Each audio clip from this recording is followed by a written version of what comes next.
ভারত মহাসাগরের বুকে ছড়িয়ে থাকা ১,২০০টিরও বেশি ছোট ছোট দ্বীপ নিয়ে তৈরি হয়েছে মালদ্বীপ।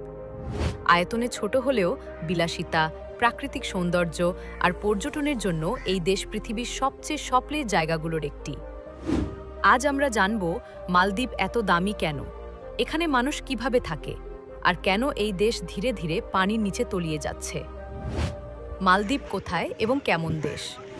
মালদ্বীপ দক্ষিণ এশিয়ার একটি দ্বীপরাষ্ট্র, শ্রীলঙ্কা ও ভারতের দক্ষিণ পশ্চিমে অবস্থিত। দেশটি গঠিত প্রায় ১,২০০টি দ্বীপ নিয়ে, যেগুলো আবার ভাগ হয়েছে ২৬টি অ্যাটল বা প্রবাল দ্বীপপুঞ্জে।